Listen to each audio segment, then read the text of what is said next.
Hey everybody, what's going on? Mr. Tony of the Dead here, and I have another movie review for everybody out there. This one's on a movie called Strip Nude for Your Killer. This is from Arrow Video USA, and it's a film by Andrea Bianchi.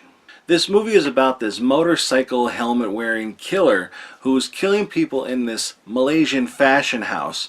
And on the case to find out who this killer is Magda, who is a photographer in the house, and also her on-again, off-again boyfriend Carlo. Now it seems like the killer has an agenda and a grudge against everybody in this house, so Magda and Carlo are also probably on the hit list, and they got to figure out who the killer is before they too are scratched off that list. The movie came out in 1975, and I just saw it, for the first time, and never heard of this movie. In fact, with the title Strip Nude for Your Killer, which is obviously the American title for it. The European title is actually a lot better, and I believe it's Italian, but it sounds a lot better. It's Nude per l'assassino. L'assassino, I guess that's how you say it. Nude per l'assassino. And you have to say it like that. You have to have, and I didn't move my hands. Maybe that's why I didn't say it right. You have to do this. I'm Italian. I can do this. Because of I've been reviewing these, giallos. I've never given giallos a chance. I didn't even know what the hell the word was. I still don't know if I'm saying it right. I've heard giallo. I've heard giallo. I've heard all different ways to say it. I say giallo, kind of like jello, But whether or not I'm right, you know what I'm talking about. And I ever since ever since I started reviewing, these Arrow titles, and they put out a lot of giallos, and I've been before that I never really watched any, and there's some that aren't as good as others, obviously, but I always like trying to figure out who the killer is, and a lot of times I don't get it. In fact, in this one, I didn't figure out who the killer was until the end, and there's a lot of things going on the side and kind of steer you away from who you think the killer is. So it really definitely has a lot of guessing factors to it. It also has this like weird little comedy aspect to it. Not like it's gonna ruin the movie or take away from the movie or anything, but like a little bit of creepiness to it that's kind of funny, and just I don't know, when they see the killer, like they can give you a hint a little bit, but it doesn't really give anything away. That they know who this killer is, and then they're like, how could you do this to me, and it doesn't give anything away, because you don't have any, because everybody knows everybody there, and so it could be anyone, and then it's like it might be somebody you think it is, and then they die. So seriously, you're probably gonna guess until the very end, and you're gonna be like, oh really, oh wow. So it kept me guessing, which is good. That's what you want with these. It doesn't give anything away during the whole movie, and that's how it should be. I like I said, I like the guessing. I like to not know, and again, you're not gonna really know if you're right until the end, so it's gonna drive you nuts, being like, am I right, am I right? And then maybe something else will happen, or some other clue will happen. You'll be like, oh, now I have to think differently, because it obviously wasn't that person, so now I have to try to figure it out again, which is really good for this, these movies. I enjoy it, and I did like this movie. It's different than others. Not my favorite one that I've ever seen, but I did enjoy it, and I watched it with captions on, and the captions were good, and I watched it with the voiceover. I tried watching it with the Italian, I want to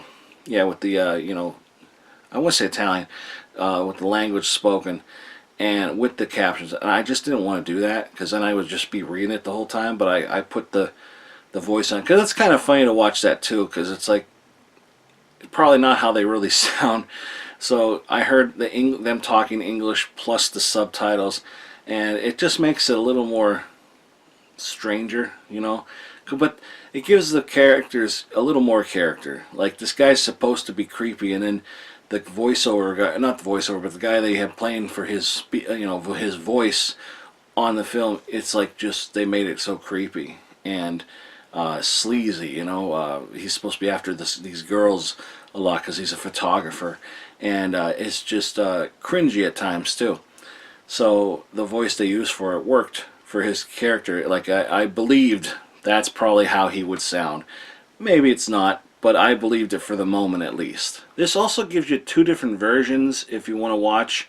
In the beginning, there's the tinted and untinted, and honestly, I tried watching the tinted, and it hurt my eyes. It was just a little weird for me, so I just watched it untinted, and it's like, pardon it, this is gonna sound dumb, but it's a night and day, which is basically what it looks like. Tinted looks like kind of nighttime-ish, and untinted looks like daytime.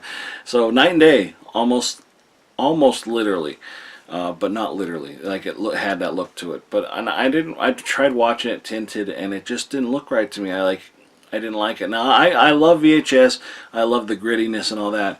But and I know this was on Blu-ray, but maybe because it was Blu-ray and it was, you know, just kind of bluish, it just didn't look right to me. I felt like something was wrong with it, so I couldn't watch it like that. So, you know, I mean, that's just me. It's everybody's, you know, prerogative, you know, if that's what you want to do. I mean, you can watch it however you want, but that's not how I want to watch it.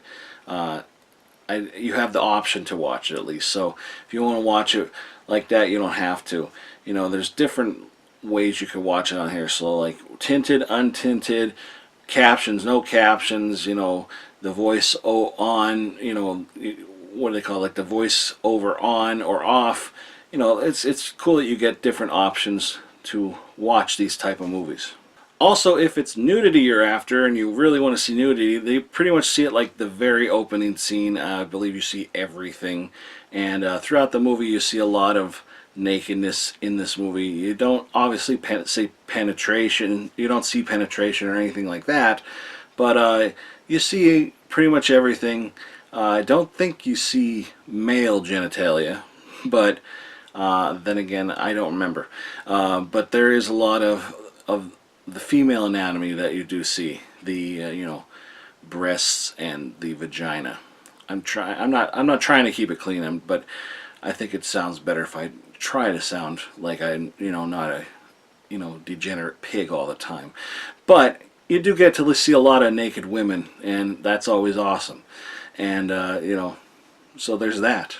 One thing I do like, and usually you get it with a lot of these, is when you see the killer killing somebody, you're actually looking through the killer's eyes, and again, doesn't give anything away, but I always like that, because it's like you're the killer, and you know, you see how it's going down.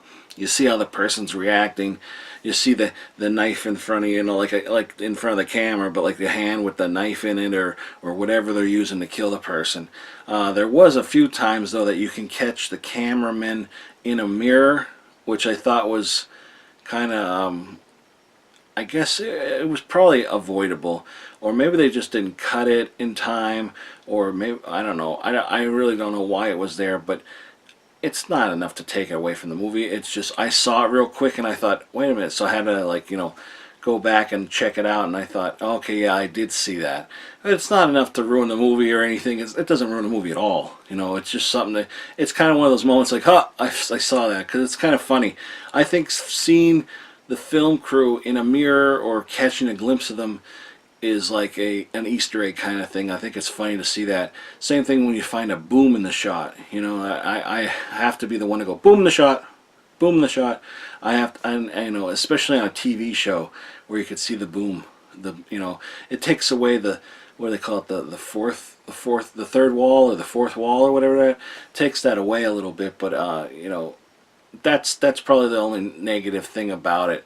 But yeah, I did enjoy this movie. I am glad I saw it, and it's another giallo I'm glad that I can add to my list that I did get to watch. Now, let me show you what the inside of this looks like.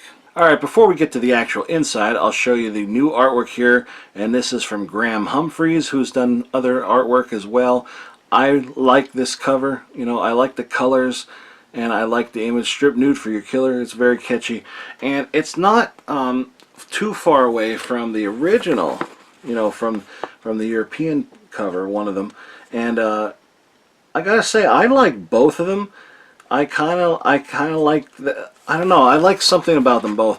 I like that you could see the killer coming at the person on the bed like that better than this one, but I like the person on the bed in terror than instead of like whatever she's doing there.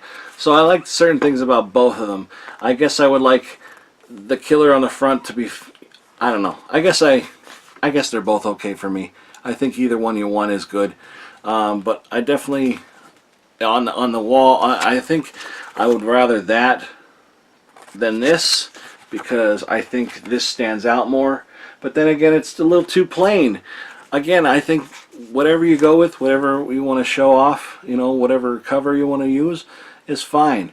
But for me, it's going to be hard to choose, but I think I'm going to have to go with the new artwork on this one. Which one would you go with? And as you can see, there are a lot of things on this special edition.